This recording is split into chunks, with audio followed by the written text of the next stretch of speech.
Here with me now in the studio is Republican Florida Congressman Randy Fine. He sits on the House Foreign Affairs Committee. Congressman, as someone who sits on the House Foreign Affairs Committee, I'm wondering if there's any more you can tell us about these attacks, about what retaliation could look like. Well, look, it's a very dangerous part of the world, and we're dealing with people who are not necessarily the greatest people of the world. The president of Syria used to be a Muslim terrorist who cut people's heads off. So we're dealing with a wide variety of unsavory characters, and what we need to know is whether it's in Australia or whether it's in Syria, Muslim terrorists are killing people, and that's something we should all be very concerned about.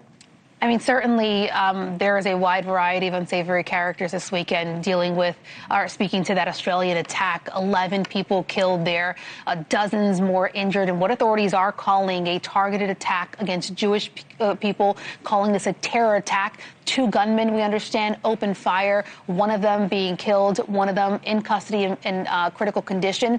You know, Florida, I understand, has the 3rd largest Jewish population. I know that's, your home state.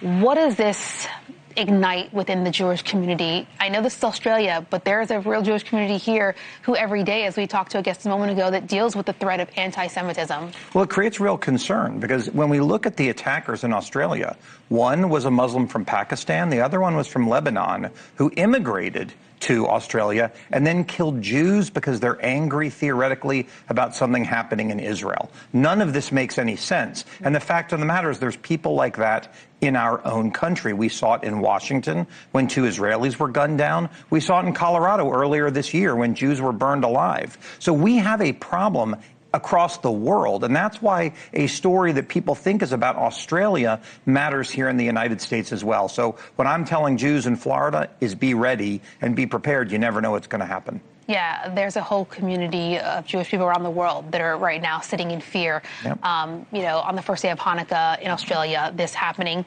Unfortunately, it's not the only mass shooting that we're reporting on today. Brown University, 2 students killed there, 9 more injured. A person of interest, we understand, is in custody. All the victims are students who are just trying to get an education in this country. A few moments ago, I actually spoke with one of the students who was at that university, who also happens to be a Parkland student shooting survivor. Mm-hmm. I want you to hear what she had to say really quickly.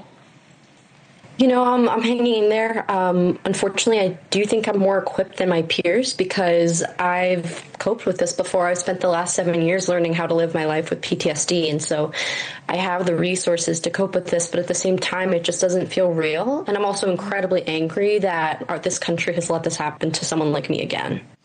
She went on to say that she's looking at her elected leaders from Congress to the president to do something about this so that another student doesn't have to deal with what she dealt with twice now. What would you say to her? Well, I understand. I have a son who's a senior in high school applying to colleges in the Ivy League. And so I think about it through the lens of my own family. But when we had Parkland happen in 2019 in Florida, we took action. The legislature very quickly, Republicans passed a bill, and we have not had another school shooting, knock on wood, in Florida since. So what I would point out is you can take action and it can have positive consequences. We need to learn a lot more about the shooter, and I'm suspicious as to why no one will tell us anything about him. But once we learn more about the situation, we can figure out what to do about it. And Florida shows you can solve the problem. Yeah, what would it take nationwide to implement something? I know this is a charged conversation, and so it's one, we try to have open dialogue with it. But what would it take for something nationwide to happen where students across the country could feel safer? Well, there's a lot to do. The fundamental problem we have in this country is there's something wrong with mental health. When I was a kid, where I went to high school, half the kids had trucks with guns in the back when they showed up to class. They were hunting. Mm-hmm. But no one thought about bringing them into school. So there's a problem that goes much deeper than a weapon. We see people killed with cars and trucks and knives and all kinds of things. We need to get to the root of what's going on. And I'll have a lot more to say about Brown once we know who actually did it. Yeah, we're following that investigation really closely. Police, they're only saying they have a person of interest in custody or detained, not even in custody. But it's a very ongoing, fluid situation. Really appreciate your time, your perspective. Horrible to have these shootings and have to be talking to you about this today, but grateful for that perspective. Thanks for having me, and happy Hanukkah to everybody. Yeah, happy Hanukkah. Congressman, really appreciate your time.